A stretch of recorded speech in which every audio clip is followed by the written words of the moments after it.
Guys, may gagawin tayo ditong ilaw ng reverse light ng customer natin. Shout out sa ating customer. Shout out. Papakabit siya guys ng ilaw sa reverse para magkaroon ng reverse yung kanyang e-bike. So actually may reverse na guys. So papakabit niya lang, lalagyan lang ng ilaw para may warning na aatras siya. Ayan. Yan yung kabuuan ng e-bike nyo. Sabi ko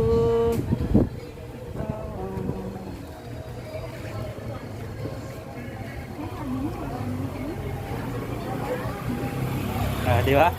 Tayo kasi inyo eh. Lalagyan natin siya ng reverse para magkaroon ng reverse.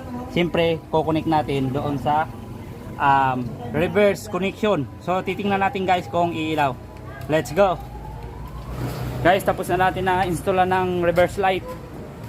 So, ipapakita ko sa inyo guys kung saan natin i-connect. Ito. So, dito natin siya guys i-connect sa reverse wire. Yung tumutunog, yung nag-warning siya. Yung para malaman natin kung pa-reverse tayo o hindi. So, ngayon, pag pinindot ko yan guys, pag inon ko, tapos pipindutin natin yung reverse.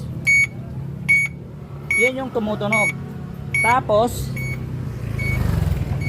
umiilaw na din yung ating reverse light. Ito yung reverse light na tinatawag yan. So, pinalagyan ng ating customer para kapag magre-reverse siya, maliban sa tumutunog, ay mayroon siyang ilaw kapag mag-atras. Biyo, no? Ano, sir? Okay? Okay.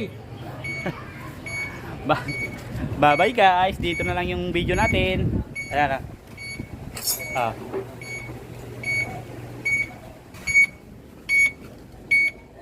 Okay guys, bye-bye. Maraming salamat. Thank you for watching. Thank you for like. Thank you for share.